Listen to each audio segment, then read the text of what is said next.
இந்த வீடியோவை கடைசி வரை பாருங்க. இந்த அம்மா சிட்டில படிக்கிற தன்னோட பொண்ணை பார்க்கறதுக்காக சொல்லாம சர்ப்ரைஸா போறாங்க. அம்மாவை பார்த்த உடனே அந்த பொண்ணு ஷாக் ஆகிட்டாள். உடனே தன்னோட அம்மா கிட்ட, ஐயோ அம்மா நீ எதுக்காக இங்க வந்த, சொல்லிட்டு வர வேண்டியது தானே, ஏன் இப்படி படிக்கிற இடத்துல வந்து டிஸ்டர்ப் பண்றேன்னு சொல்றாள். அதுக்கு அந்த அம்மா, ஏண்டி நான் இவ்வளவு தூரம் கஷ்டப்பட்டு டிராவல் பண்ணி உன்னை பாக்குறதுக்காக வந்திருக்கேன், ஆனா நீ எதுக்கு வந்தன்னு கேக்குறேன்னு சொல்றாங்க. அதுக்கு அந்த பொண்ணு, சரி சரி நீ இப்ப வீட்டை விட்டு கிளம்புமா, தொந்தரவு பண்ணாதுன்னு தன்னோட அம்மாவை வீட்டை விட்டு அனுப்புறாள். அதுக்கு அந்த அம்மா, ஏண்டி என்ன வீட்டுக்குள்ள கூட விட மாட்டியான்னு சொல்லிட்டு அந்த பொண்ணை இடிச்சு தள்ளி விட்டு வீட்டுக்குள்ள வராங்க. இதுக்கு அப்புறம் தாங்க பெரிய ட்விஸ்டே நடக்குது. இதுக்கு அப்புறம் என்ன நடந்ததுன்னு பாக்குறதுக்கு முன்னாடி, உங்களுக்கு காசு பணத்தை விட உங்க அம்மாவை தான் ரொம்ப பிடிக்கும்னா இந்த வீடியோவுக்கு ஒரு லைக் போட்டு கமெண்ட்ல ஐ லவ் யூ அம்மான்னு கமெண்ட் பண்ணுங்க. அந்த அம்மா உள்ளார வந்து உட்கார்ந்ததுக்கு அப்புறமா ரூமுக்குள்ள இருந்து திடீர்னு ஒரு பையன் வெளியே வரான். வந்த உடனே இந்த அம்மாவை பார்த்துட்டு தன்னோட லவ்வர் கிட்ட, எதுக்கடி பிச்சைக்காரர்கள் எல்லாம் வீட்டுக்குள்ள விடுற,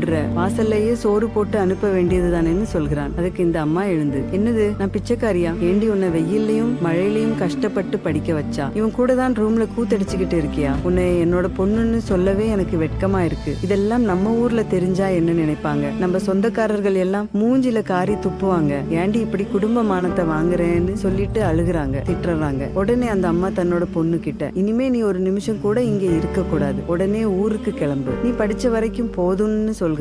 அதுக்கு இந்த பொண்ணு, என்னால வர முடியாது, நீ வேணும்னா வீட்டை விட்டு வெளியே கிளம்புன்னு சொல்லிட்டு பேக்கை எடுத்து அம்மா மேல தூக்கி போடுறா. உடனே அந்த அம்மா, இனிமே நீ எனக்கு புள்ளையே கிடையாது, இனிமே என்னோட வீட்டுக்கு நீ வராத, இன்னையிலிருந்து உன்னை நான் தலைமுழுகிறேன்னு சொல்லிட்டு அங்க இருந்து கிளம்பி போறாங்க. இந்த அம்மா பண்ணது சரின்னு நினைக்கிறவங்க இந்த வீடியோவுக்கு ஒரு லைக் போட்டு கமெண்ட்ல சூப்பர்னு கமெண்ட் பண்ணுங்க.